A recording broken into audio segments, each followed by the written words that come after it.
Hey everyone. Yeah, hello everyone. I am so honored today to have Nick Paro with me today. Okay? Nick and I have been in conversations together, okay? And I've been on his show as well. So I'm going to introduce myself today. Okay, we're getting started a few minutes early, but that's okay. All right. So I help marginalized leaders stop surviving power systems and start leading with freedom, influence, and authority. Okay. So today I am honored to have Nick here with me today, who is an Army civilian. Okay. I mean, an Army veteran. Okay. He's a technologist and a poet who works sits at the intersection of civic life, masculinity, mental health, and care for marginalized communities. So, see, right there, we have a lot in common. Okay? He hosts the Substack based live series and podcast Stick of This Show and co founded the Banner and Backbone Civic Media Network using performance therapy, conversation, and critique to challenge dehumanizing systems and narratives. Okay? With a background that spans military service, software development, and music, Nick brings a sharp, embodied perspective to questions of power, dignity, and accountability, aiming to reignite civic engagement and redefine what strength and leadership can look like now. Okay? So, Nick, thank you so much for joining me today. Um, Thank you, Margaret, for that amazing introduction. Thank you. I sat there smiling. Thank you. I'm Nick Paro. Margaret pretty much said it all. I'm a prior musician or musician by training. I studied classical music theory and composition at Carnegie Mellon University, one of the top music schools in the country. And I've written multiple pieces of music and have them recorded. Some of you have heard them. I play them on the intros to my shows. I have a flute trio recording that I have out that I got recorded and performed in 2011. I'm working on getting ready to release a piano solo piece when I get up to 300 paid subscribers. Every 50 paid subscribers, I'm releasing a new composition that I have that I've had recorded over time just so as an incentive to get to those subscriber numbers, but they're not behind a paywall. So everybody will get access to the music because I think music is for everybody. But I just want an incentive to help get people in into the community and help me grow because it's helping me put together a space that's incredible. So I went from music to the military. I trained in intelligence collection and gathering. I'm a human intelligence professional. I know how to run interrogations, so I learned how to ask questions really well.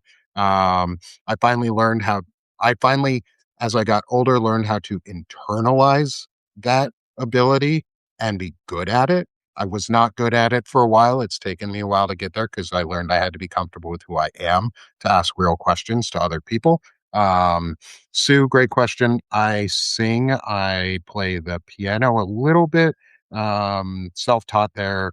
I can dabble on the piano. I cannot play other people's music. I'm really bad at that. Not that I can't read music. I'm not really good enough on the piano yet.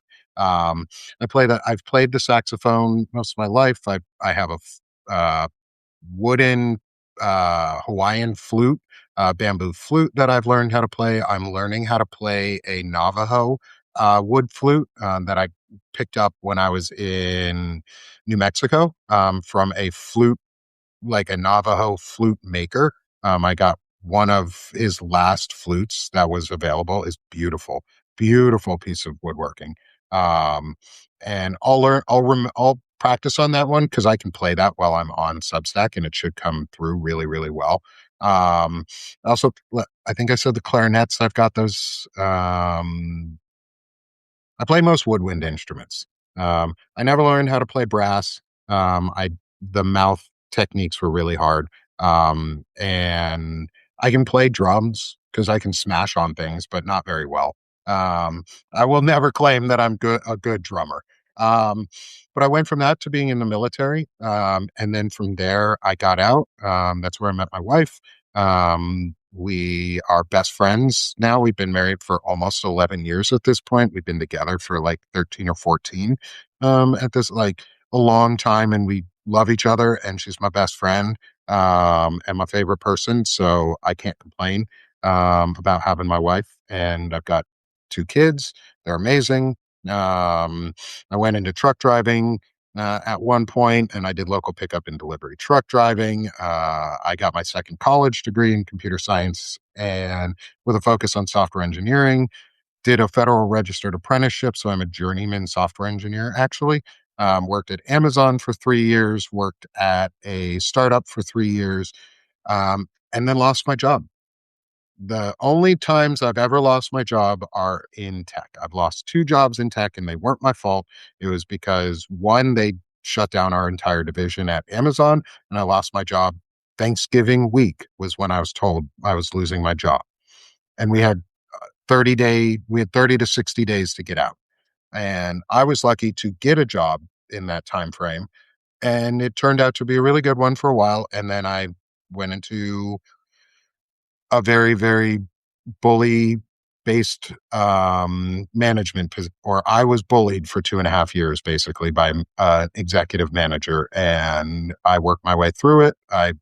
And then I lost my job because I started speaking up on things and I didn't follow what they wanted exactly. Um, and there was some other, I can't really talk about the company or the job because I still have a contract saying I won't discuss them. And I want to keep the money that they gave me when I lost my job, because it's what has helped survive and keep me going during this time. Um, and so I got off and I got mad and I started writing poetry. I didn't go down the route of depression. I went the route of expression, and I let myself write poetry, get my feelings out, and I put it on Substack, and people seem to really like it. And so I started talking, and people seem to really like listen and like what I'm saying. And it's evolved into what it is, where I'm realizing that I am reconstructing masculinity. And that's where I am now, is um, I am focused on chronic illness and well being because I'm a chronic illness sufferer. I have disabilities. And I think others who don't have my privilege are in pain and I need to help. It's my duty and obligation to help where I can and to serve in this way when I can. And so I'm doing that. I'm helping give voice where I can to the disabled community and giving us a space where we can talk freely and openly and together. And then I'm giving a space for men to grow and learn how to be intelligent, masculine men and break free of this fragile, toxic, fascist masculinity. So, and that's why we are here today to talk about the reconstruction of masculinity. Okay. So, who better to do that but you, Nick? Thanks, Margaret. I appreciate that.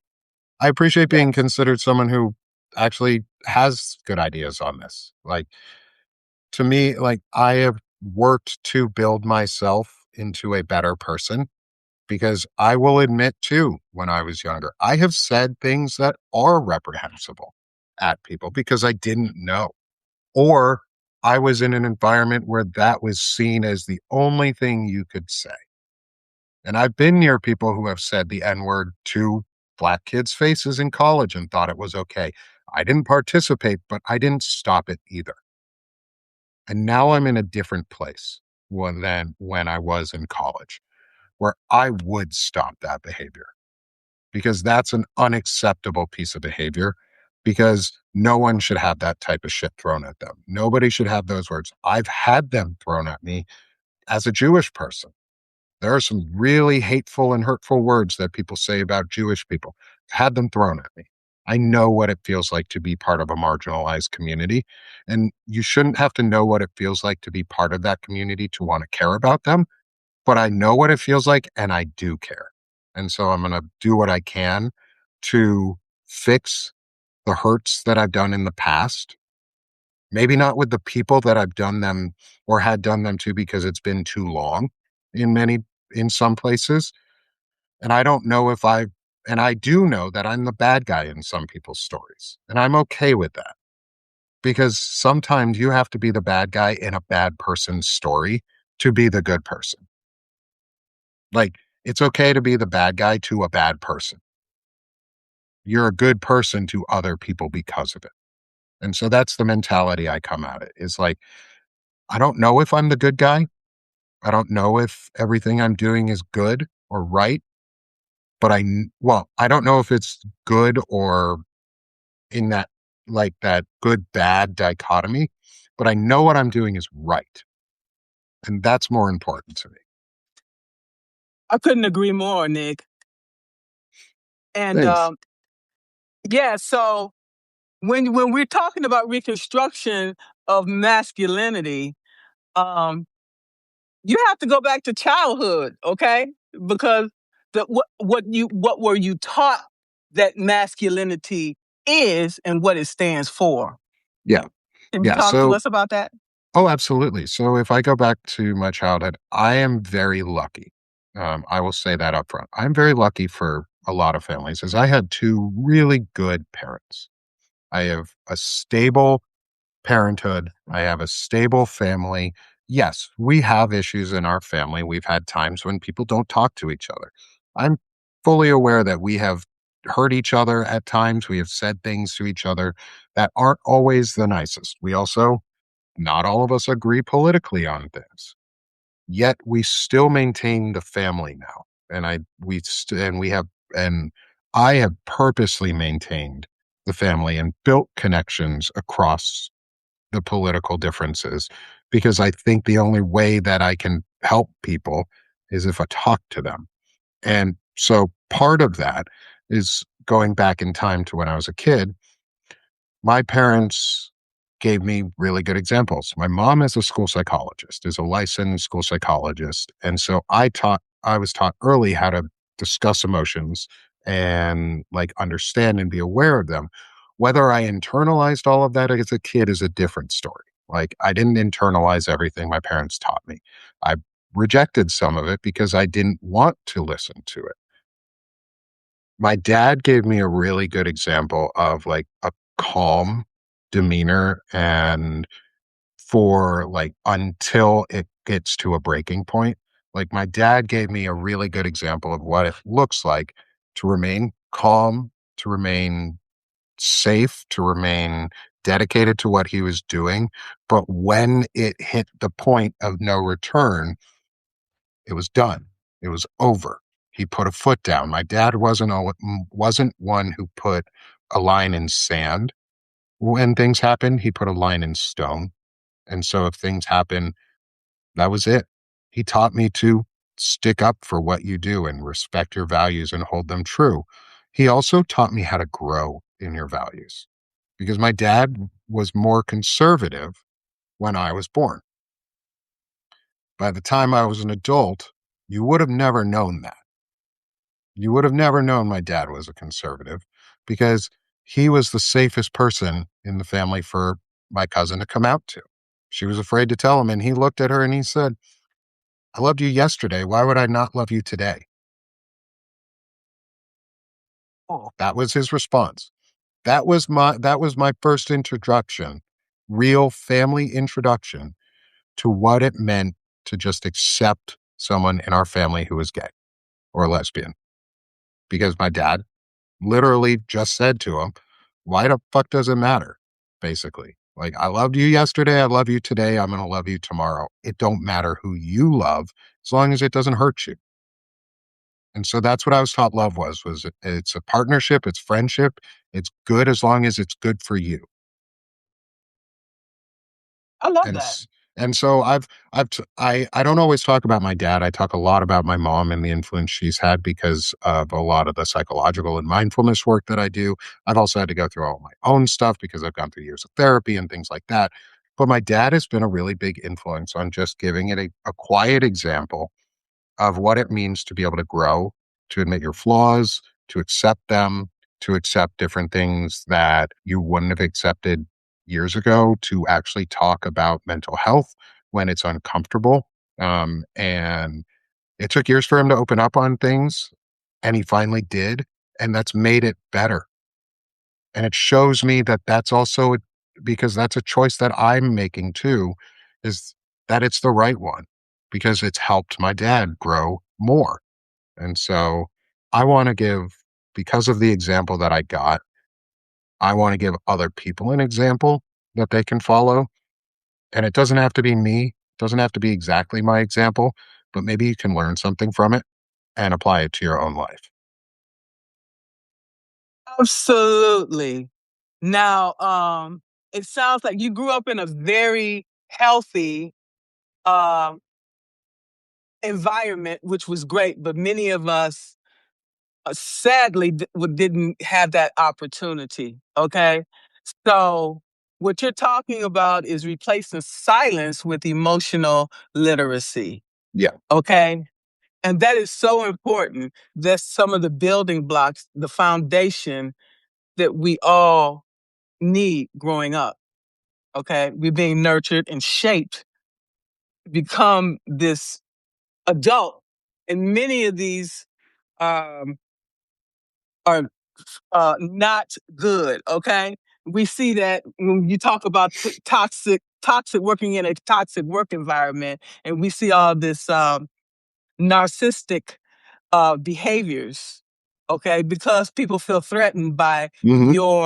your knowledge, your skills.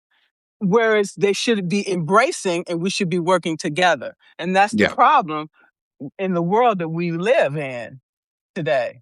Well, it's a manufactured problem too. Like it didn't have to happen the way that it is. It's been made to happen. Um, a lot of what we a lot of what people don't talk about is like toxic masculinity. And it took me a while to get into the understanding this and how toxic it really is nobody ever talks about how toxic the tech environment is as a environment for families, for holistic people, for just work. The tech field is toxic masculinity as a field. It demands all of you. I spent 6 plus years in the tech field. During my last year before I lost my job, I had spent 2 months working almost 80 hours, 80 to 100 hours a week. A week. I sat at my computer. I have 2 kids and a wife. I sat at my computer from 6 a.m. to about 2 a.m. most days. Most days. 7 days a week. I gave up my life because I was a 10Xer. I was a 100Xer or whatever they want to call it. They use these terms, 100X, 10X, these overperformance terms. What it is they want you to give all of yourself at all times to the company, and it doesn't matter what's in the background for you. You have to have a support system that is willing to be there for you. I didn't lose my family because my wife was willing to still live with me during all of that time. She supported me. She was basically everything because my job demanded her to be, not me.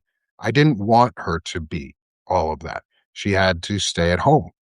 We made the choice at one point during COVID that she was going to stay at home, partially too because everybody stayed at home, but because we didn't need the finances for it. I had a really good, stable tech job, and she was able to stay home. And she loves kids, so why not let her do the things she loves? Um, And it turned into she had to give up everything for me to continue working as a tech worker. That is what toxic masculinity looks like in workforce. That is toxic masculinity as a workforce. That is the tech field. That's what they want. That's why they keep talking about these 10Xers and you're only good if you're good to the company. There's no work life balance. It's company balance. And that's it. It's you do what the company needs because you're slave labor to them. They want to treat you like cattle and chattel and slave labor or peons or serfs or whatever they want to do it because they want the money and they want your effort, but they don't care about you. And that's what toxic masculinity is as a workplace. And that's why I'm glad I'm out of it. And I've been trying to deconstruct that for the last 7 months. Okay, so what advice will you give to people that are still in these workplaces? Because that's the reason why I retired. So what advice do you have to them for them? Make a Put your foot down. Say no. If you are in a position where you hold influence in a company, say no. Make your position known. Now is not the time to sit back quietly as a tech worker. Do you want to know why, tech workers? Because tech is the problem too, because your field is the problem. It's not truck drivers who are the problem. It's not farmers. It's not businessmen in suits. It is tech. You are the problem. We have made a tech society that wants technocracy and the destruction of our freedoms and rights. It's your problem. So you need to make it a problem at work. If you are in a position of leadership, if you are an executive, if you are a staff level engineer or a staff level whatever, if you are the highest level, if you're a principal engineer in software engineering or a senior principal or a director, make your position known too, because they're making theirs known. And if you don't like what they're doing, leave before they fire you, because I was right going to to work does not give you the ability to do anything. The right to work policies around the country are slave labor policies. They give the company the ability to say, you have the right to work until I'm done with you. And that's what they do. And that's why I'm here. So, what I would say is leave, make your position known and leave. If they're unwilling to change it, leave. Found your own company. Guess what? Tech workers, take out your 401ks. I'm not a financial advisor, but what I am is someone who's not going to fund cryptocurrency. Take out your 401ks. You know why? Because that hurts the billionaires the most. Oh, yeah. Tech adjacent people too, project managers, product managers, ops managers, design managers, seniors at tech companies, not just the techie folks, not just the engineers, all of you. Make your position known. Don't allow your company to turn into a Nazi company that funds a war of genocide and apartheid. You have that choice. That's freedom of speech. Freedom of speech is where you spend your dollars too, and where you let your dollars and your work be used.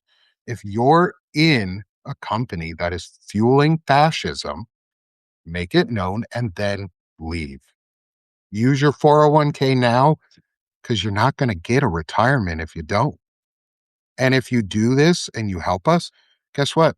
I want everybody to have a viable minimum wage. I want a minimum wealth cap and a maximum wealth cap where everybody gets a universal basic income. That includes you techies. You won't get hurt. This will help you. Use your wealth wisely and take it out of the market. I just want to say this, Nick. If you're going to do that, if you're going to challenge the status quo, I would have my alternate plan in place, because they're going to come for you and they're going to fire you if you once you do that. So you better have your ducks in a row. Okay. And on this, yeah, if you're going to do that, make sure you have your ducks in a row. If you have a 401k and you're fully vested in your retirement, take it out. Take all the money out, because that hurts the company. That hurts the companies. They lose money. You know who in that company loses money when you do that? The CEO. And they'll make a difference. That will change their minds when you hurt their bottom line, because you made it a problem. You need to make it a problem. And why I say tech workers specifically, most tech workers look kind of like me. This pretty, very Caucasian looking skin tone, or they're Indian, or they're Asian. And they're groups that have been assimilated into legal white status under the law in the US. They are considered white in the US. It's their fucking problem too. You need to make it a problem for your company to fund fascism. And if you're damn good at your job, make it a real problem. Make it a real problem. Because if you quit and you are the 10 or 100Xer, that company's fucked because they have to replace you and it's expensive. You can do real damage to a fascist company by just leaving. If you know they're doing something illegal, leak it. Take your 401k out, take your money out, get ready to leave your job, put in don't even give them a 2-week notice. They don't deserve it. They don't give you 2 weeks when they fire you. Just tell them you're fucking quitting and leave. What they going to do about it? Sorry, like we're living in fascism. Like I'm not in a position where I could leak something like that from a company. Like if they were doing illegal things or funding fascism, and I would, I'm not in a position to do that. I own my own little company and I'm pretty transparent about myself and what I do. But you guys who make the big money, you have the option to do it. And if you take all your money out of the stock market, it's not you that's impacted. It's them. It's the CEOs, and they'll change their minds. It's the investors. It's the people who are making the money off of this. If all of a sudden the market crashes because everybody took their money out of it and didn't let the billionaires steal it, the world would be a better place. There you go. Just Absolutely. that's my easy economic boycott is take all your money out of your 401ks and retirements. It'll tank the market in a good way. So let's talk about this. You talked about choosing responsibility Yeah. over entitlement. Yeah. Okay, talk to us about these entitlements because many of us, like people like me, we don't know how to spell entitlement, much Yeah. less know what it is. Oh, absolutely. And I've learned that too. Like I have come to see that in real clarity that entitlement tends to go one way in this country and it's white. Entitlement only goes to white people. You can see this really clearly in the Second Amendment in our country. You can also see it really clearly in the First Amendment with the Minnesota Four, who were arrested for being reporters. 4 Black journalists were arrested for being reporters, not white journalists. The message was if you ain't white, you ain't right. It's the same with the Second Amendment. We have taught Americans, and this is something I've really just sort of realized in the way that I'm going to talk about this, is we have trained Americans, specifically non-white Americans, that if law enforcement comes to your house, you comply.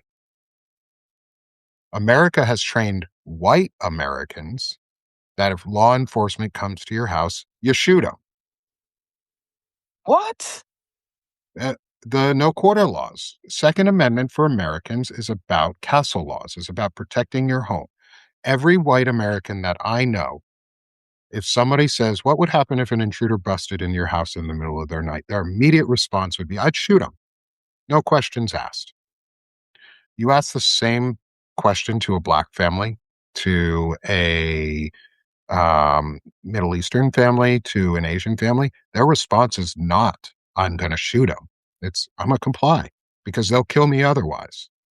We have taught Americans, we have taught everyone in America that white makes right, and the only ones who are truly entitled to anything in this country are white, and they're men. And especially around guns, because we don't police white men with guns. We police every other community. That's why the Black Panthers coming out in Philadelphia is so powerful, because they're a Black militia group. They're a well-regulated militia, and I'm going to use the right terms on that. It's also why we consider Black groups gangs and white groups militias. It's because a gang isn't a well-regulated militia under the law. It's just a gang of thugs and thieves and rapists and criminals. But you never hear white militias like the Proud Boys being called gangs. They're roving gangs. They call themselves well armed militias. What's the difference between the Bloods and the Crips and the Proud Boys? They all do illegal shit. The only difference is one is predominantly black or minority community, the other is predominantly white. And so we have taught each other in America that white makes right. And I'm fucking tired of it. Like, that's all I can say is I'm tired of that themology because it means white people are entitled to something and we're not. Superior. It's superiority. It means it's manifest destiny. It was the we're entitled to take all of America and North America and make it part of the United States. We're entitled to go to the other planets and take them over for America. We're entitled to go to the moon as Americans, not as citizens of the globe, but Americans specifically, and more predominantly white Americans. Our history, the history of America is white, is genocide for white people. History of Mormonism is genocide for white people. We were taught in the Baptist church, okay, that Jesus was white. He sure as hell ain't. He looks, I mean, if he was white, he'd look kind of like me for the most part. Like, I've gotten away being dressed up as Jesus because I have curly hair. When it grows out, I have this really nice Middle Eastern bushy beard. My family can trace its lineage back to Israel on one side. Like, I could pass as Jesus. I'm more Jesus than white Jesus is. Jesus was definitely not blonde haired and blue eyed. That would have been the miracle, is if he was He born had in the Middle East with blonde hair and blue eyes. Like, he that had would have dark never skin. fucking happened. He had dark skin. I don't think it was from the sun. I don't think. And here's the thing. Isn't Wouldn't the child of God appear to the people that he was appearing to in their color or as them, as one of them? Wouldn't Jesus, if he was all powerful or God is all powerful, wouldn't he appear to the black community as black? Would he not appear to the Middle Eastern community as Middle Eastern? Would he not appear to Northern Caucasus Mountain communities as white? So who is to say that Jesus was white? Who's to say he was black? Who's to say he was Middle Eastern? Just because you want to make him that doesn't mean he's that. Also, white people, can we, like Christian followers, can we accept the fact that Christianity is a really violent religion and is founded on the superiority complex of violence and taking over an entire continent? Because the Europeans were not Christians until the Holy Roman Empire came around and took them over violently. Christianity took over Europe violently and squashed out and quashed all of the other religions that were there. That's why Christianity has taken in pagan faith practices like Esther for Easter, or St. Niklaus for Nicholas, for St. Nicholas for Christmas, for all of these traditions. Those are assimilations of other people's cultures into Christianity so that they could continue to take over. It's manifested itself in America as Mormonism, with Joseph Smith, who saw golden tablets in the forest of Vermont, who was a adjudicated and convicted fraudster and pedophile, who founded the Mormon Church, who went across the nation and genocided the native population to find a white savior in Utah in the end. The history of Mormonism is white supremacy. We don't want to talk about that in America.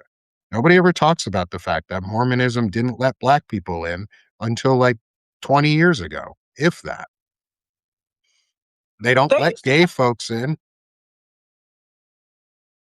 Like, but yet and still, I see all the Mormons coming in all the black neighborhoods, but at least they come two at a time, because so they can protect each other.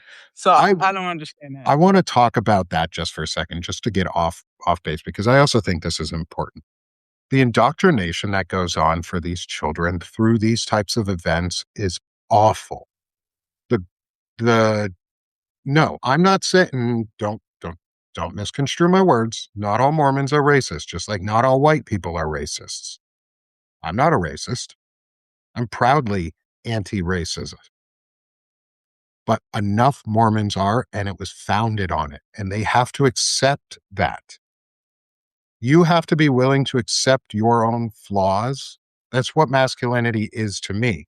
I've come to a thesis around intelligent masculinity and this discussion through all of this is masculinity is taking ownership of your actions and being willing to live with the consequences of those values and actions. Mormons don't want to live with the consequence of the values or actions of their church. They hide it. I'm not saying Mormons are all racist, but the church is founded on racism. And unless they're willing to confront that, then it's just like the old saying is if 10, 11 people sit down at a table and one of them's a Nazi openly, you're all Nazis. You're a racist or you're pro racism if you are not actively fighting against racism. Silence is not unguilt. You are Birds not, of a feather flock together. yes. Yeah, you have, if you are willing to let it happen, then you're no better than the person doing it. You're willing to let children be raped and tortured or have to be abused through these walking around mission trips that they do. Because you know how it's cold as shit outside in the US right now? You know how 2 weeks ago it was like zero everywhere and like cold as shit? You know who was still walking around outside because I saw them doing it every fucking day? Were the Mormon sisters, the young girls who are not adults yet. Or they're young adults, maybe. Maybe they're in college, they're right around that time, walking around in sub-zero temperatures all fucking day. They cannot go inside unless you invite them. They cannot take or get drinks or things from you. They cannot ask for things from you unless you offer them to them. So, my recommendation, because this is indoctrination and abuse, we just let it happen in this country. We just see it as normal that kids have to go wandering around proselytizing to other people and getting in really dangerous situations. There's a reason they go out in groups of two. It's so those girls do not get raped or taken. That is why. They go out in groups of two so they don't get raped or taken. They go into random people's houses or they get yelled at all day by people who don't want to hear what they have to say. If you want to make a real difference, to really make an impact on these children who are going around proselytizing and evangelizing everybody, be nicer than hell to them. Be the nicest person that they have interacted with all day. If you don't believe in their faith, be the nicest person they have interacted with all day. If you're Jewish, make sure to tell them. They'll leave you the fuck alone because you're a collected tribe of Israel. They don't want to deal with you. We're already done. We're already in their mind saved. But if you're an atheist or if you're a Baptist or you're a Calvinist or pros, Presbyterian or whatever, if you're anything that's not Mormon, just be nice. Be the nicest person that they have interacted with in the entire day. They'll remember that. They'll bring that back to their church and they'll go, what you told me wasn't right about all these people. Like I met this gay couple who was so nice, or I met this atheist couple who was so amazing and so nice and listened and taught me about stuff and was just kind to me. They'll bring those things back. That's what we have to do. That's why I don't push people away. That's why I purposely bring people into my life as hard as it is, because it's important. Because we have to be actively anti racist, or you're just, at this point, you're not actively anti racist or actively anti pedophile or actively anti fascist. You are pro. Neutrality means you're pro. If you're not going to stop it, you're in our way.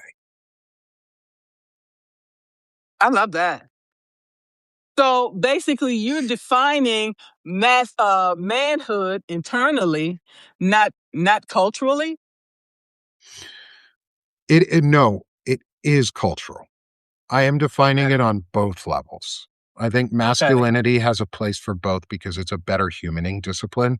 It's a lot of what I've learned also applies to transgender, to by gender fluid, to women, to everyone, to anybody under the spectrum of a gender of any sort. This applies to you.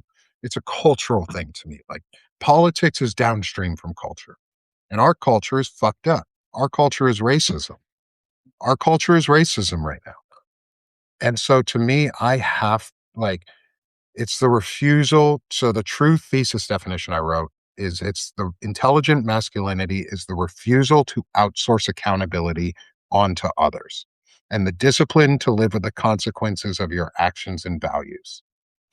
It's actually not about all people are created equal. Not everybody is created equal. All people are created to inherit equity though. Everybody has value by definition of being alive. Everyone deserves equity. Equality doesn't always help. Equality would be me giving a disabled person a set of stairs to get up, just like regular people. E- Equity is building a ramp.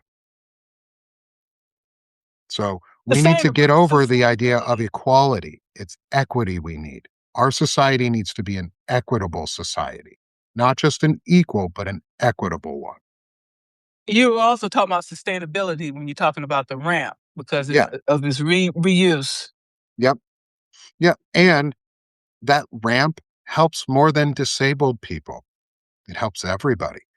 Because what happens if you're hurt one day and you cannot walk up that flight of stairs? If that disabled person didn't have that access, you wouldn't either. Elevators are meant for disabled people, not for you people who can walk upstairs. You're just fucking lazy. Go walk up the damn stairs. Elevators are for disabled people and folks with handicaps and folks with needs. So get the fuck over it, ableist assholes who want to take away all of our rights. And I've learned like I'm learning actively on how to check my own words. And so this is where I think it is both. It is both a internal discipline and it's cultural. I think it's an internal discipline because it's on us to do it.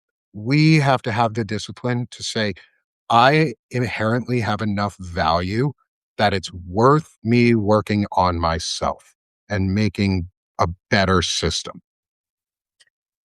I'm not going to I'm not going to outsource the accountability for my own actions to say, Margaret, if I say something racist, you have to check me on it.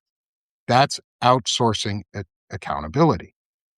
Internalizing accountability is stopping before you say that racist shit and go, "Ooh, that's racist. I shouldn't say that."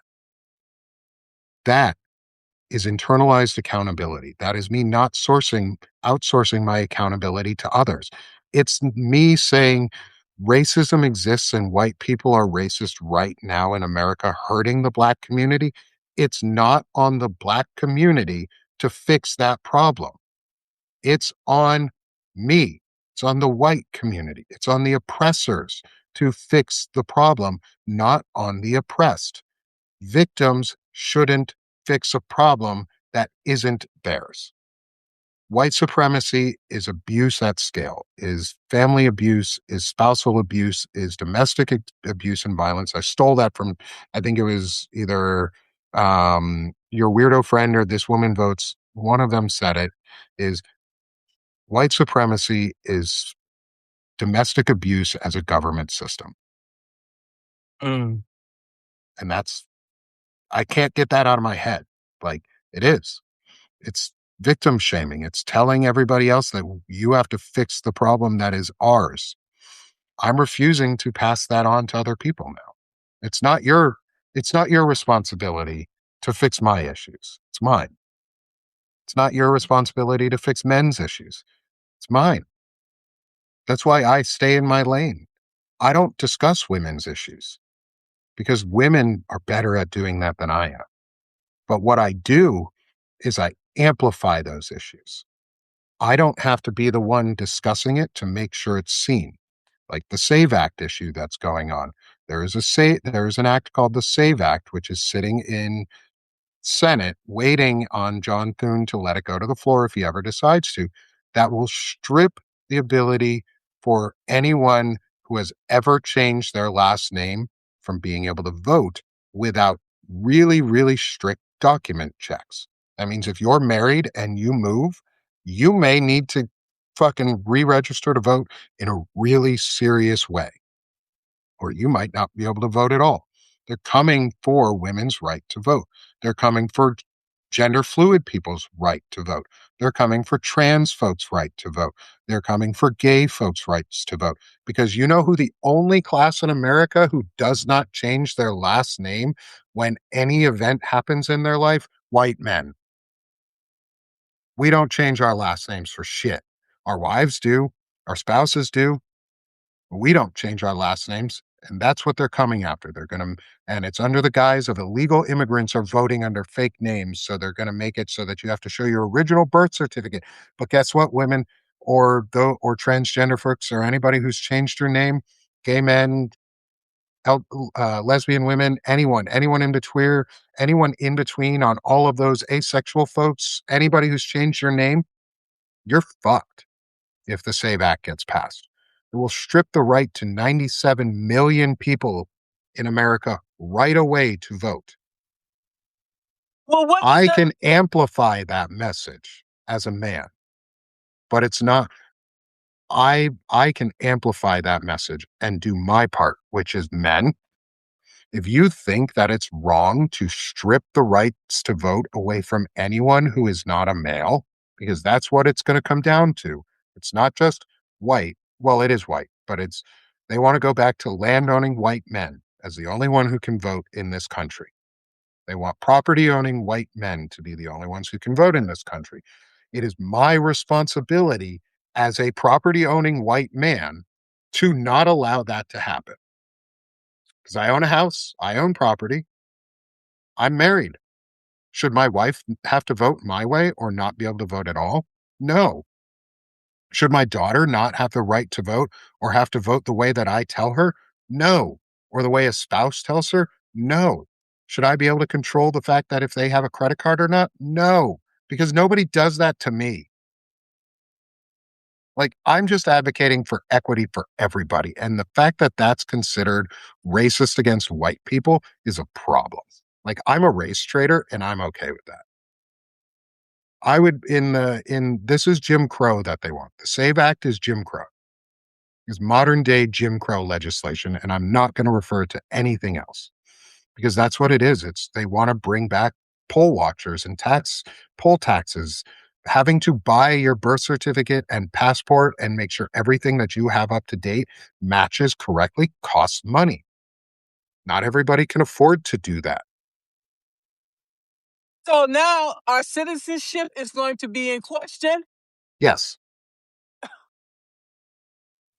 Yes. Because they've already said what they wanna do. They think that birthright citizenship only applied to slaves, not anybody else. They believe that women should have to vote the way that their husbands do, assuming they even have the right to vote. They want a family vote. They want a single head of household vote. That's the America that they envision. Gilead, Handmaid's Tale, like, we have modern corollaries to what this would look like in terms of movies, but people aren't paying attention enough. The SAVE Act is sitting in Senate waiting to be brought to the floor. It's already passed the House. It's waiting to be brought to the Senate floor for just in time to get it in before the election so that women, your ability to vote will be in question. So what I can do is I can amplify the message that Melissa Corrigan has made and the steps that she's talking about of what you need to do to get your documents straight to make sure that you have everything ready, because the fact that women need to bring fucking documents to a polling place to be able to vote if this goes through enrages the fuck out of me. And I will be a poll watcher if I need to. We need to start having people come out and say, no, you can't just fucking push her away. She's got her documents. She gets the right to vote.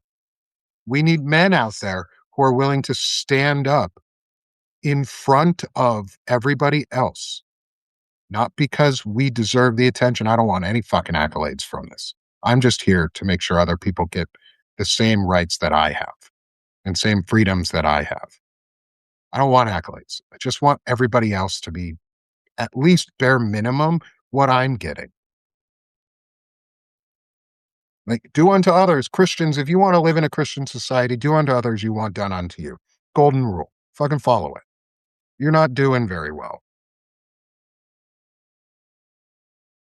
And so, like, my form of leadership isn't always nice.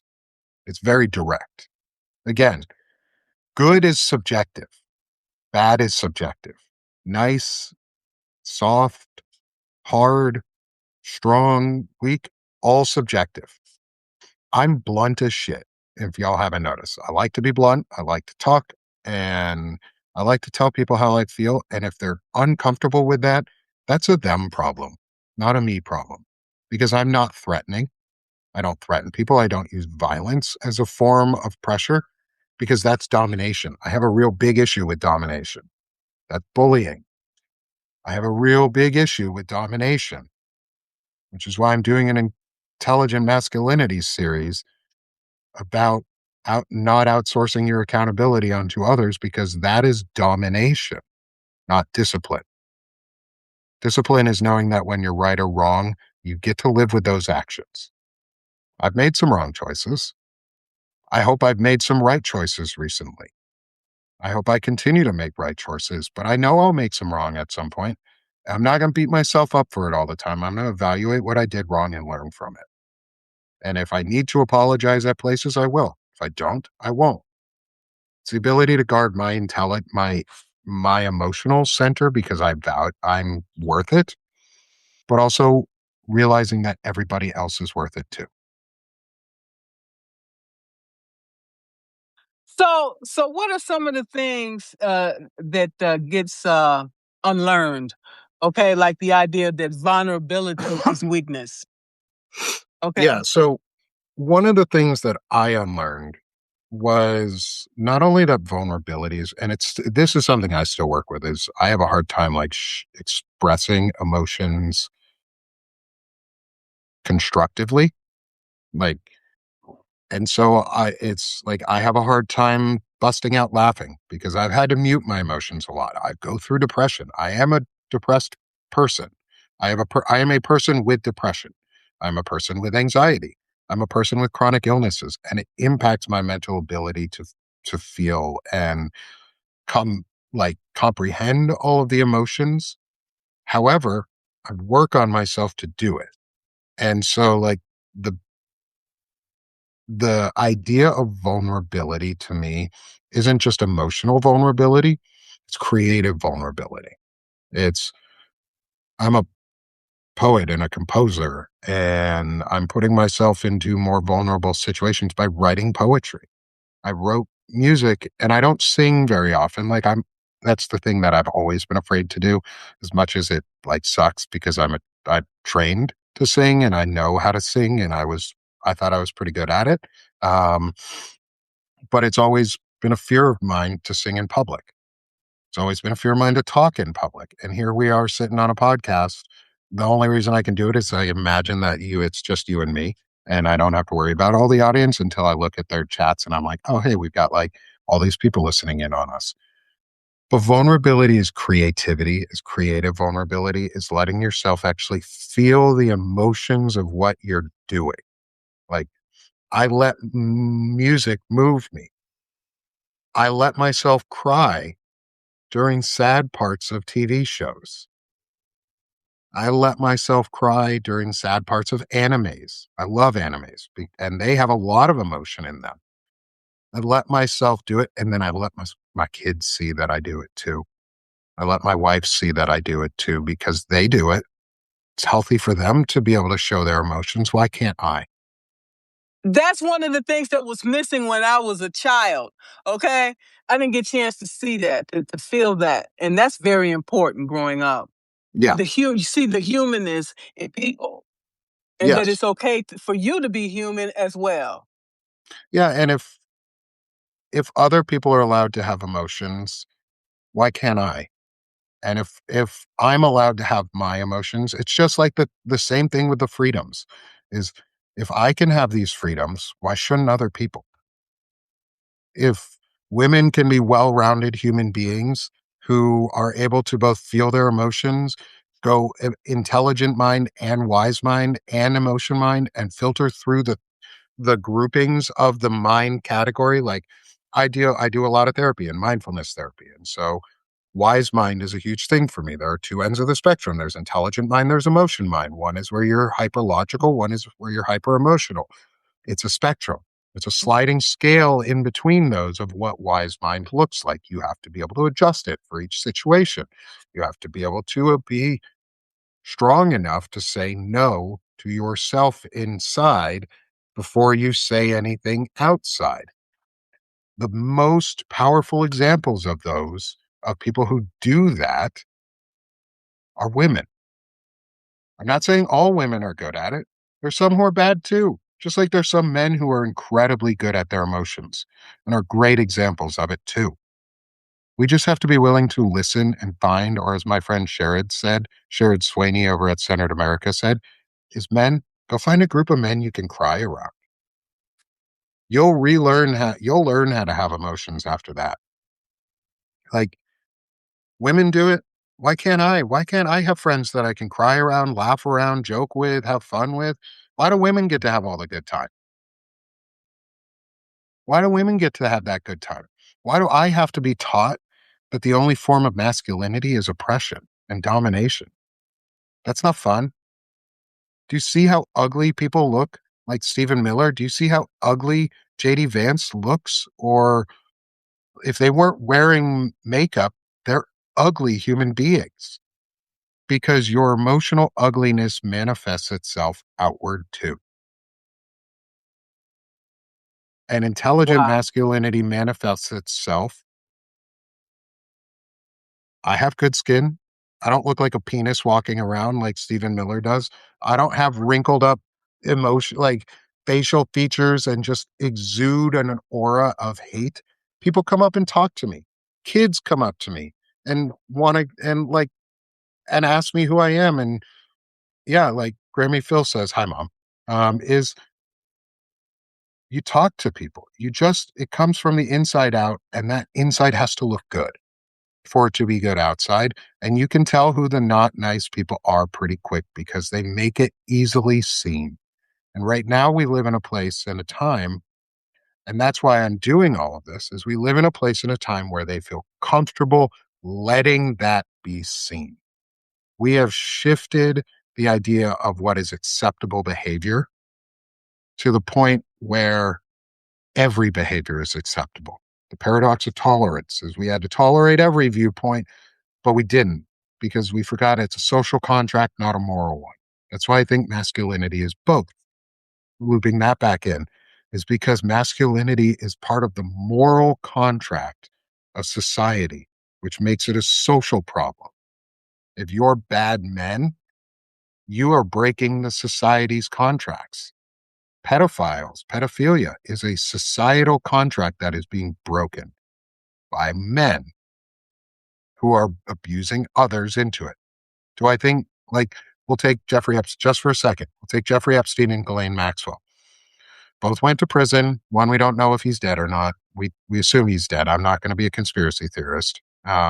Let's assume Jeffrey Epstein is dead and that he was murdered because I would assume he was murdered. Um, it seems pretty illogical that he wasn't the way it happened. But who is the one we blame the most? It's not Epstein most of the time. The It's woman, Maxwell. the woman. Yeah. Yeah. Who is serving the most time right now? None of the men are. Ghislaine Maxwell is. We fork over the responsibility of our actions onto women or other people. It's like Graham Plattner out of Maine, who I don't know if he's still running for Senate in Maine. He had a Totenkopf tattoo on him, which is the death head skull of the SS units in the Nazis. He had the death head skull tattooed on him for 14 years. He gave the excuse of, I was a young, dumb Marine and we didn't have a woman around to tell us that was wrong. Mm-mm. Sir, you, one, I know Marines. I know a lot of Marines. Some of the smartest people I've ever met. You don't go into the Marines dumb. They don't let you. Marines ain't dumb. Grunts in the Marine are smart. They're smart people. It was an excuse.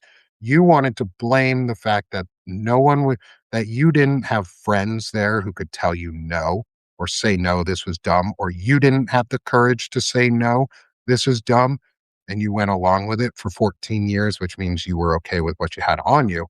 The point is, you tried to shame all of that onto women. Graham Plattner, who was running for Senate in Maine, had a Totenkopf tattoo, which is the SS death head skull from the Nazis, for 14 years. Covered it up after it was found, and he tried to say that the only reason he got it was because, yeah, he's a Democratic candidate for Senate. Democrat in Maine. Graham Plattner. And he said that the only reason he didn't get rid of it was because he didn't have a woman to tell him it was the wrong thing to do at the time.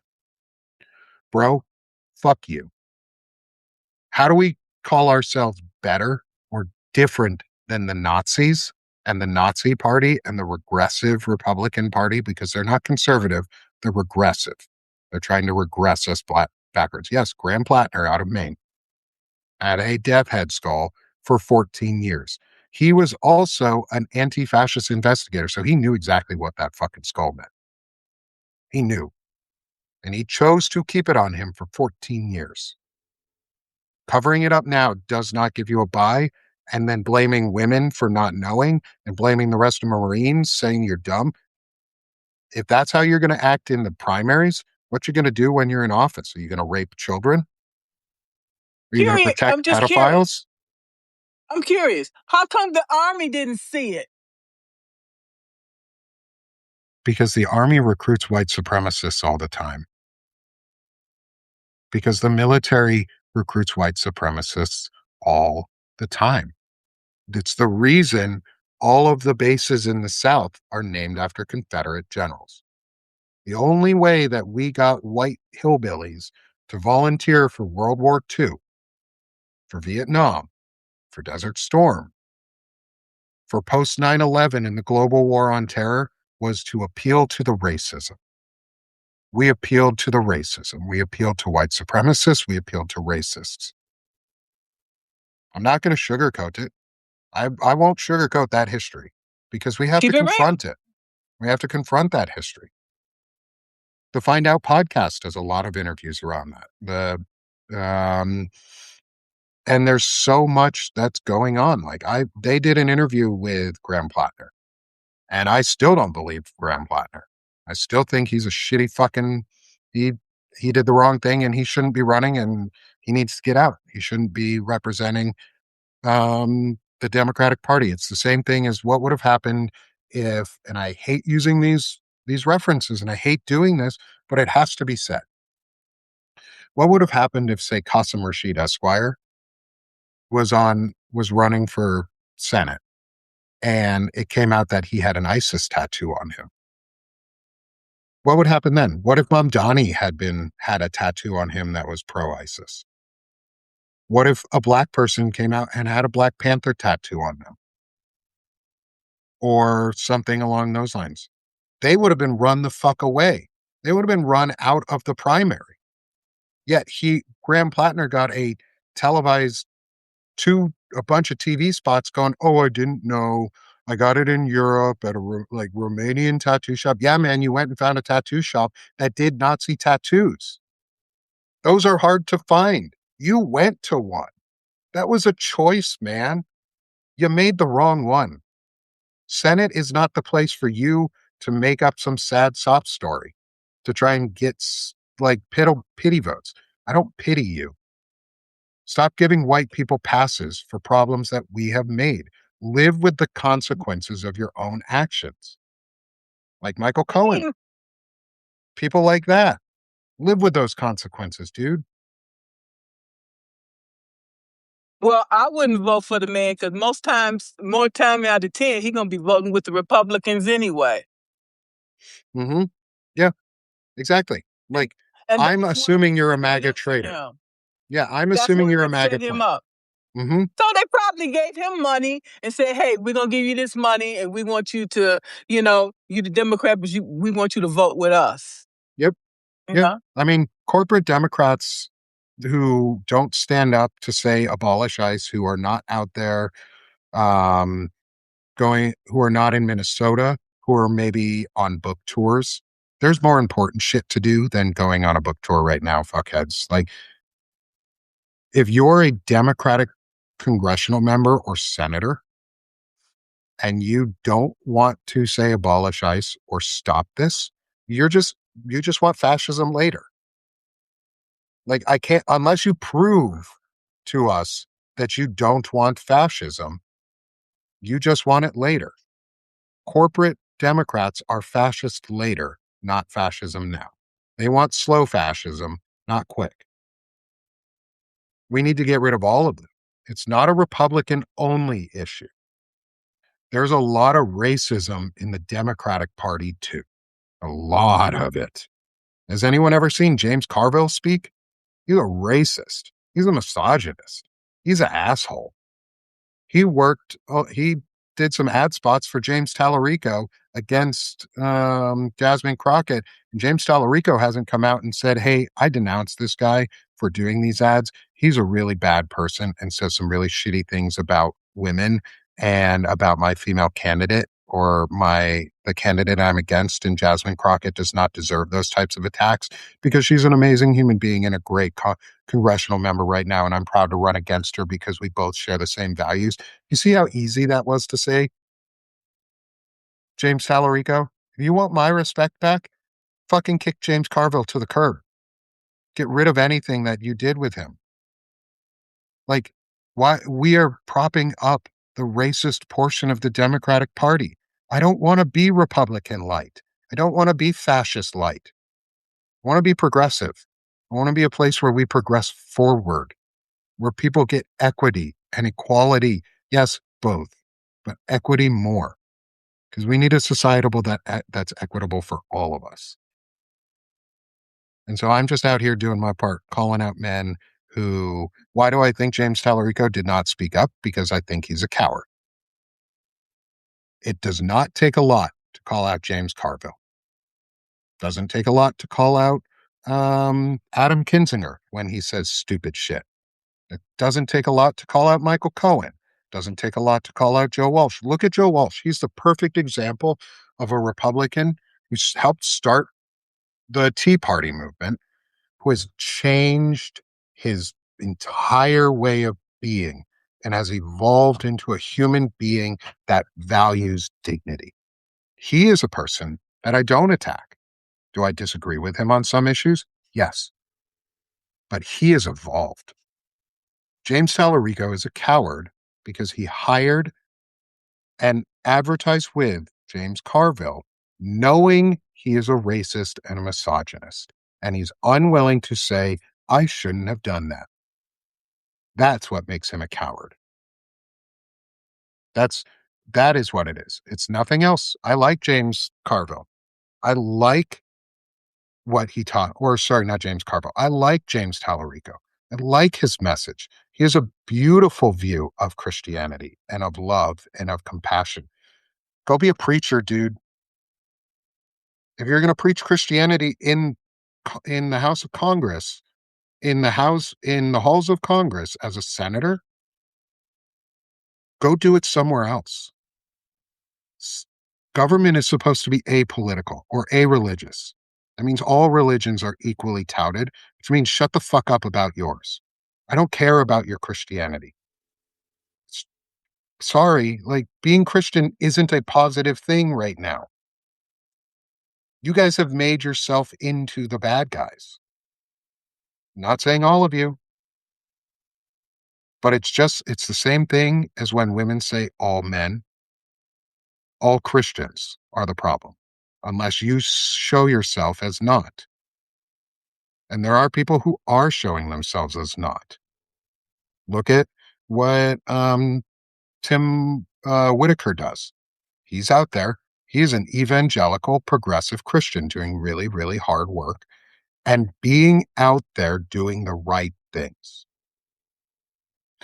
Again, whether he believes in separation of church or not, if he is advocating for policies that are based on Christianity, he is not.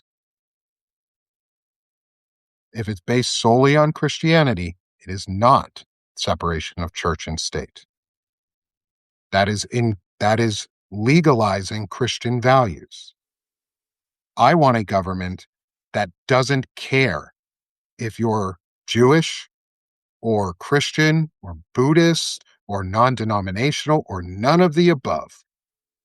Anything. Hindu, I don't care. Okay? He's appealing to his constituents. Keep the church part out of it. You're not going to change my mind. There's a wall that has fallen down on purpose between church and state. Stop talking about your church in the halls of Congress. Stop advocating only because he comes out as I am a Christian and I want to do this. That's entitlement. That's Christian entitlement to get to come out and say, I'm a Christian running for this office, or you have to swear on the Bible to be elected correctly or to have your oath matter. That is not separation of church and state.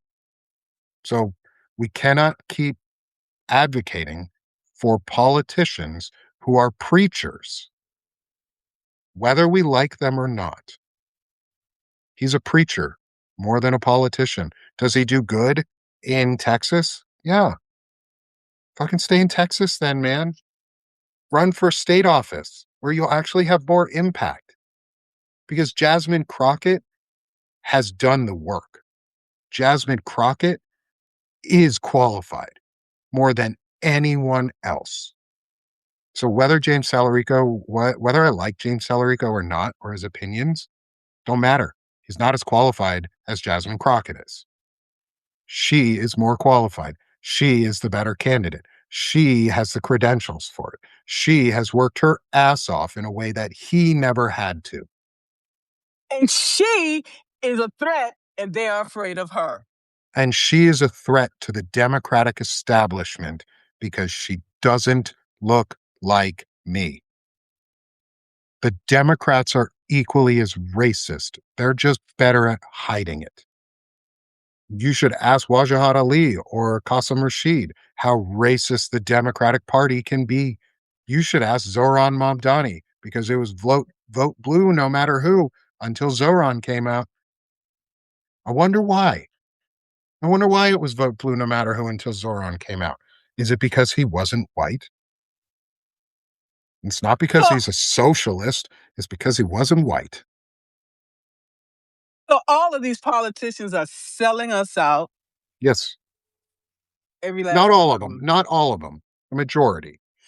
I would I would say some of them are not. Like AOC, I doubt she's trying to sell us out. I doubt Jasmine Crockett's trying to sell us out. I doubt Chris Murphy's trying to sell us out. Melanie Stansberry, I think it is her name. Connecticut, I believe, is where she represents from. I don't think she's selling anybody out. Chuck Schumer, Hakeem Jeffries, the old guard, absolutely. I absolutely think you're selling us out. Jamie Raskin, I don't think he's selling us out. I hope Ro Khanna's not selling us out, but he's awfully close to some of the tech bros and that side of the world. Like, I think the only, until we get money out of politics, we will always have to ask the question is who's selling us out? Um, and until we get Follow over the money. yeah, you have to follow the money and you have to get rid of the old white guard because we're not doing any. It's not working. We've had 250 years of control of the US. We haven't done a good job right now. Like we are doing a bad job. The Confederacy was a bad job. We didn't reconcile with that.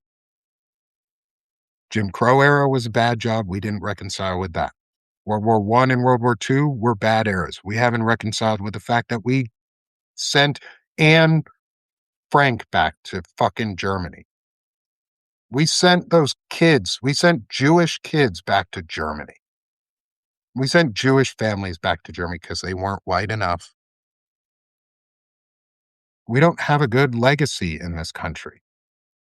Our greatest sin is white supremacy, and until we're ready to fight that and get over it, we're never going to move forward. And so I'm out here breaking it, because if you ain't trying, you're not helping. Get out of the way. Yeah, if you ain't trying, get out of my way. Hakeem Jeffries, and here's the thing. Retire. Like, that's the thing, senators, congressional members, if you don't want to do it or you're too afraid to do it, just leave. If you retire now and break quorum, and this is something on the civic side, thank you for letting me go long, Margaret. I love this. This is so much fun. On the civic side, is most people don't remember this, is if the U.S. government, federal government, say House of Congress, goes under the requisite members needed to produce a quorum to actually represent, because everybody has quit, special elections are required. We shouldn't be waiting until the midterms. That's 10 fucking months away. We've gone through four weeks and it's felt like 2 years. We don't have to wait. We are being lied to that we have to wait for the midterms. The parties do not get to decide elections. The people in the state do, not the parties. The parties are just an apparatus that has lied to us and told us we have to be red or blue, not red, white, and blue.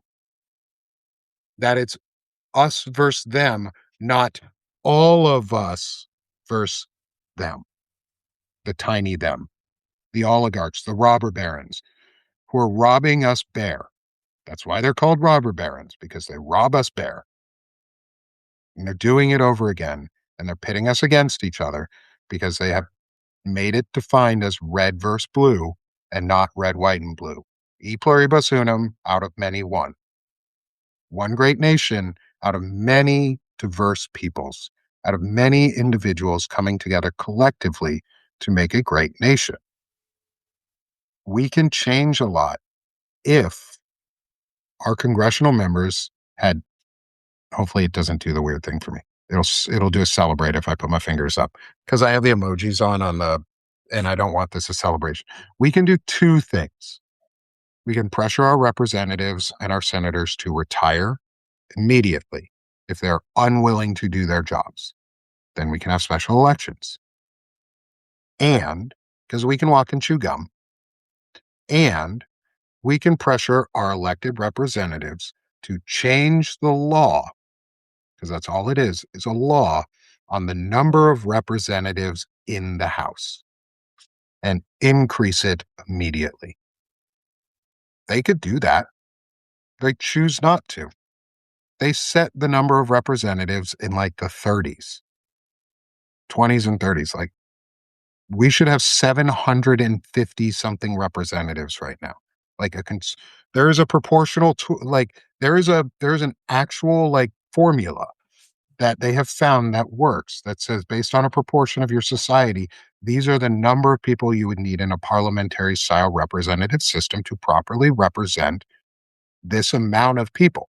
For us in our nation, it's roughly 750. The thing that would do is it would immediately break gerrymandering, because districts would become small and you would have to actually be part of your district. It would also force elections immediately, because those seats would have to be filled. We don't have to wait until the end of this year to do that. If enough people just said, fuck you, you're out, they would be out. Who are they to say that they get to sit in that seat forever? Who are they to impede my right to vote? I'll vote whenever the fuck I want. And so if we want to vote them in and out, we do it. Citizens together, e pluribus unum, out of many one government that works for many of us. You know how we do that? Citizen-led pressure. Civic action is, if your senator or representative sucks, tell them to retire immediately. If they have their retirement in place already and they're good to go for the rest of their lives, tell them to fucking go today. Don't give them extra time. Don't say, wait until we vote you out. You're going to lose your job if you vote. We're going to vote you out. No, tell them to retire. Tell them to leave. Tell them they're doing a bad job. Shame them. Hurt their feelings. Tell them they suck at what they're doing. Tell them, Cory Booker, that it's an incredibly, incredibly bad look to go on a fucking book tour while people are dying in Minnesota from ice. How about you go sit on the fucking front lines? And if you're not willing to do that, leave. And if you're not willing to leave on your own, then we remove you.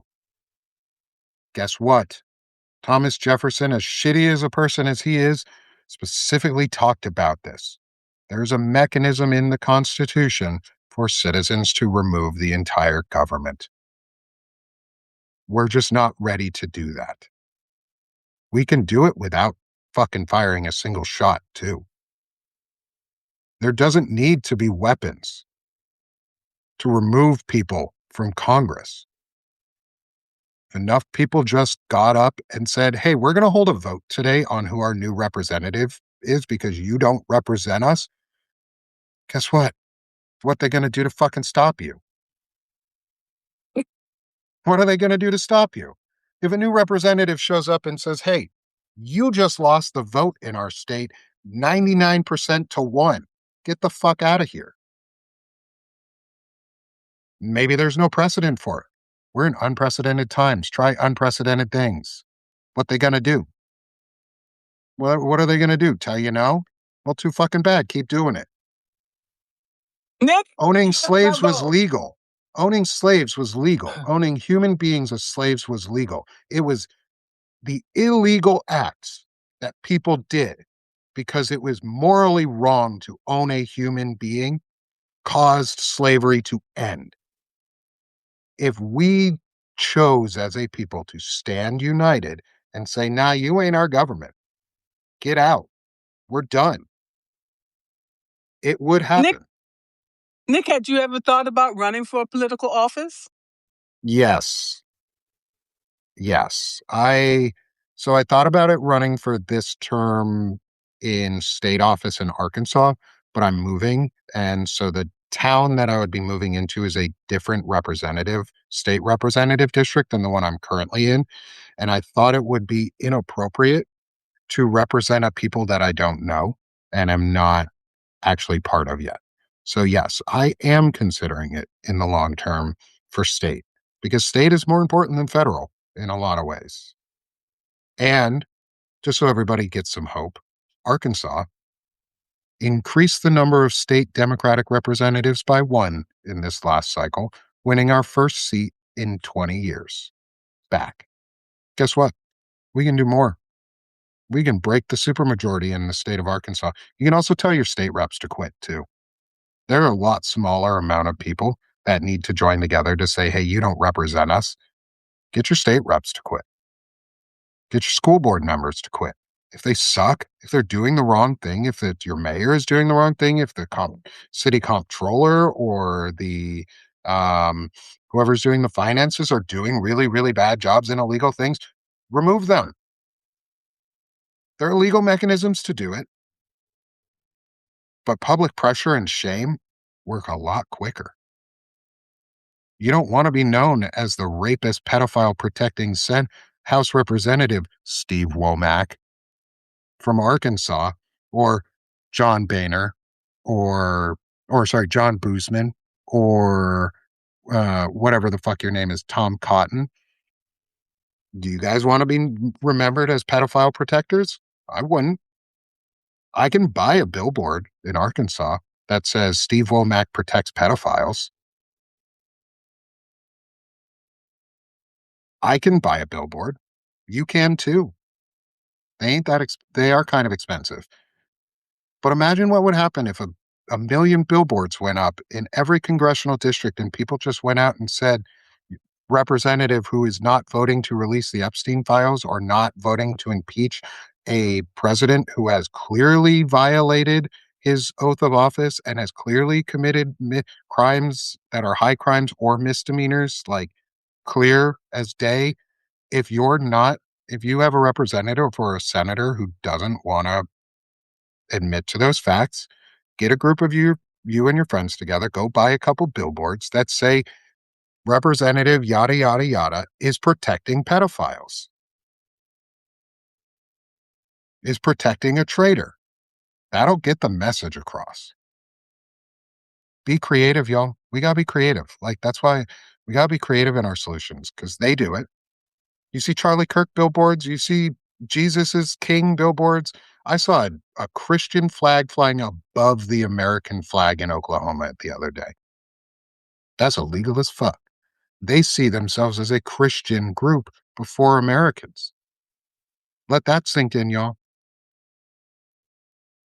It, you don't fly a flag above the US flag in the States.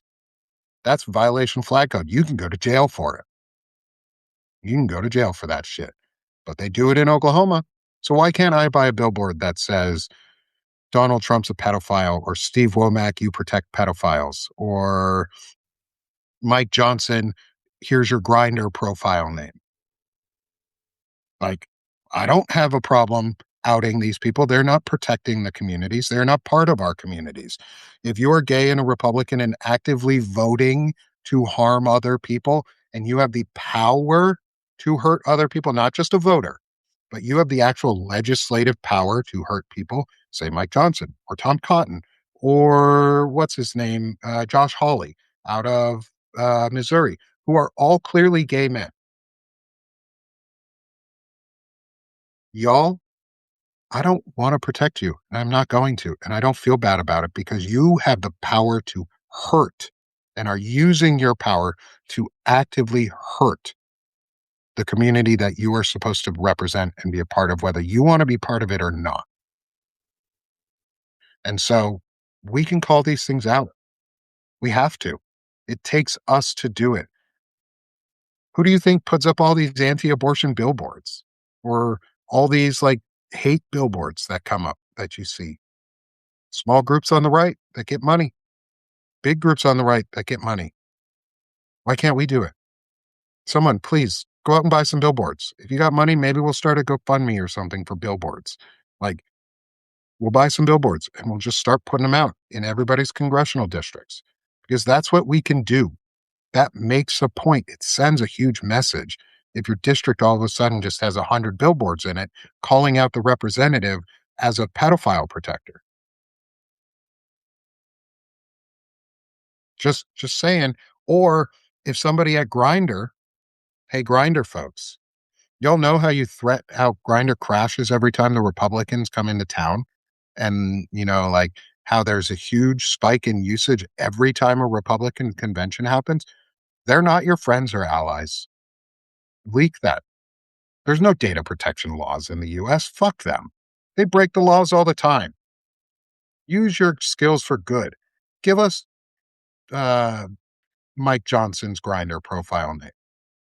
Give us Josh Hawley's Grinder profile name. Give us Lindsey Graham's profile name. Give us Jim Jordan's profile name. Like, you all deserve to be outed for the sins that you are doing against all of your community and everyone else because you are not a member of that community. You're just a hateful person. And if you want to be a member of the community, do something about it. You have the power to. And that's Well, my closing message to everybody is, hey, use your freaking privilege. Use your power where you can. Like, thanks, Luis. I don't always get all hyped up these days, but like this really irks me, all of this. And We need to stand up together and do something. And it's going to take a community effort because democracy is community at scale. Fascism is abuse at scale. And so, if we want a good democracy, we need to have good communities. And those good communities come out and support each other and do things like put up billboards for your neighbor who is a representative, who is protecting a pedophile and shaming them. Make it uncomfortable to be a fascist. Make it uncomfortable to protect pedophiles. Make it uncomfortable to rape children. That's what they're doing. They are enabling the rape of children. Make it uncomfortable for them. They are trafficking women and kids. Where are all the kids? Where are all the women that ICE takes? Where are all of them? Where are they? Where are those people? Because nobody ever fucking knows where they are. They're trafficked. They're gone. They're part of the sex rings and trafficking schemes. They get put into the US adoption system, which is a trafficking system for many, many children and has hurt too many kids and needs to be fixed in its own ways because family court is a trafficking court and an abuse court and it needs to be fixed. It's owning humans. We want to own people. That's what they want. And they see these people as less than. We fight back by saying no and shaming the fuck out of them. Democracy is community at scale. Fascism is domestic abuse at scale. And that's what it is. That's what those two systems are. And so let our community maybe do all the work that we have to. This is going to be maybe an unpopular opinion, even though I support Ukraine and I support other nations very, very, very loudly. We need to stop giving some of our money and we need to be putting it towards ourselves because it doesn't matter if Ukraine wins the war and we lose ours, because then we are the fascist nation that's going to take Canada and create a new Ukraine, and take Mexico and create another Ukraine, and take all of Latin America and make more. We are not an isolationist nation. Our policies are not isolationist. They are technocracy and hemisphere domination. So we need to be focusing on ourselves a lot more. Europe is doing it really well with Ukraine right now. I'm not saying don't donate. I am not saying do not support. I'm saying use your money more to support what's here in the States and the stuff that's impacting you and your family and your friends and your neighbors, people you don't even know more. Because if we can't fix ourselves, we will never be able to help anybody else. So let's, I hope maybe someone will start some GoFundMe's and campaigns and stuff to get billboards up, and let's make some, we can make some templates so that it's unified across. Like, I have volunteers in my community. Maybe I'll get some of the folks to help on our side, and we'll start doing it from a banner and backbone side for our civic based action, is because we need to shame these people. It needs to be public. Anywhere there's a sign for your Republican congressman or senator that is like a billboard in your state or a yard sign, get an opposite one that says they protect pedophiles. That'll get people's attention. And someone's going to ask them, what do you mean by they protect pedophiles? What pedophiles are you protecting? They'll ask, somebody will ask. People are nosy as shit. They'll wonder why.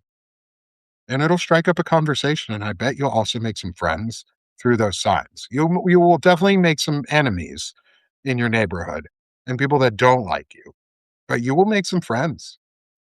Like, go out and be the asshole for democracy. I'm part of the fuck you left. I don't care about your feelings.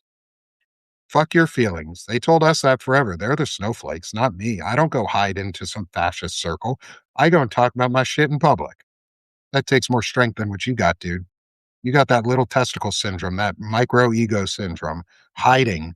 You're like this little wannabe turtle that nobody can find. Need a microscope to get there, but ain't nobody going to find it in the end, and it ain't no fun when they do. That's what you are. And as I like to tell my friends, because I like this message, just for a feminist side, not really a feminist, but I love women because I think we equally fight for ourselves and we can help each other in that way. So I guess I would be qualified as a feminist, but I don't describe myself that way. It's probably one of the most feminist things I ever say, and I say it a lot. Men, we're the weaker gender. We're the weaker gender. A pussy can take a pounding, testicles can't. So if you want to be anything, men, start being a pussy because that shit can take a pounding and you can't. I'm s I caught you out of nowhere on that one, didn't I, Margaret? Love it. Love it. Okay. This has been truly a pleasurable conversation, very informative, and you have 222 people, okay, coming to see you today, and this is great. Thank you so much Thank you for for having coming. me. Yeah, it was truly a pleasure, and we'll have to do it again sometime. Oh, absolutely. And I'll have to have you back on for some of the shows on the Sick of This show as well and do some empowered leadership discussions, more that we've been doing. Um, I'm turning my masculinity series that I do. I right now do it 2 or 3 times a week. It's going to be my new weekly Thursday morning show starting in March, but I'm going to expand it to also include female voices to come on. That said, I will be very selective in my voices, not because I don't want women speaking on it, but because I come at it from the same point of view as why would a man speak at a feminist convention and come in and say he knows more about femininity than a woman does? So, men, we need to be the ones coming into masculine areas and challenging each other. We can take our cues from women, but I don't need a woman to lead me. I don't need her to pull me along that path. I choose to go that direction. And so I choose, and I know it might not be as popular of an opinion, but I have chosen and I continue to choose for this series because I've been asked a couple times, why aren't there female voices? Well, it's just like if I came into a chat on femininity and said, why isn't there a man speaking? You'd probably get a little outraged and it would be justified rage. And so I'm going to make sure that the spaces I create for men to learn from feel comfortable for men. And unfortunately, a lot of men feel uncomfortable learning from women. And if I can be a good role model that helps them learn that that's okay, that they can learn from women too, then that's what I'll do. But it has to be male dominated. So I won't change who I am.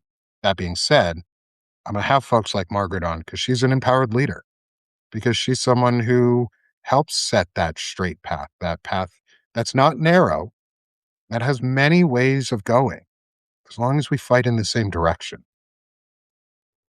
And I want to guide that, and I need men to do that with each other. And also, thanks Lynette and others who showed up on Monday. My mom came on for the chronic illness discussion, for chronically illing out on Sick of the Shit publications. She's a retired licensed school psychologist, and we got to talk about the impacts of COVID on child development and the impacts just on general development, and what it's done to us and how the baselines are no longer normal. And we need to remind ourselves of that. And we need to work with that. And we need to move forward with that. And how do we approach it as parents, as husbands, as wives, as others, as partners, as intelligent men for me, as intelligent women for you, as intelligent whoever you are for whoever you are? Like, I'm not going to walk into a space that is not for me and say that I'm smarter than you about it. I'm going to walk into a space and learn. But that's also why I ask specific questions like who is the most important feminine figure in your life? Because that is just as important as the masculine figure, not male, not female, but masculine and feminine. And so I try and find those differences on and where we can come together. Yeah, it's emotional intelligence, it's all that stuff, it's better humaning, but geared towards men. Because, like I said, we're the problem. We got to be fixed. And it's not a woman's responsibility to fix us. That's part of the damn problem. It's not a woman's responsibility to fix men. Men's responsibility to fix men. Stop outsourcing your accountability onto women. Stop telling them that they need to do the emotional labor for you. So that's why, because I don't want women to have to continue to do the emotional labor of men being intelligent, learning how to do intelligent masculinity. So I'm going to challenge men to tell me their experiences on it. And so that we can talk about it and where they were intelligent or where they learned and where they didn't learn. I can't ask a woman what it means to be intelligently masculine because she doesn't have those same traits. I can't be intelligently feminine. I can be in touch with my feminine side and the feminine, what we would genderize as feminine aspects of my life, but I cannot explicitly talk about feminism because I'm not part of it. I'm an ally to it. I'm a friend of it and I'm an activist for it, but I'm not a feminist because I'm not a woman. Fair And I enough. think that's and I think words mean a lot of things. I was an interrogator. Words mean things. We learned that. That was a phrase they used for us was words mean things. Use the right ones. And so I try and be very, very precise in my words. Sometimes I fail, sometimes I don't. But I think I learn along the way.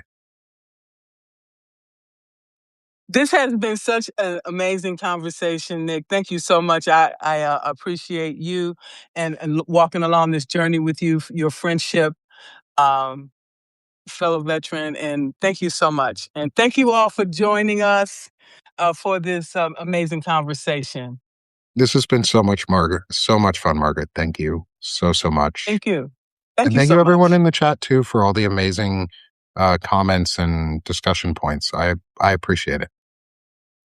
We had 225 in attendance. Thank you so much, everyone. Thank Have a you. great one. You too. Bye.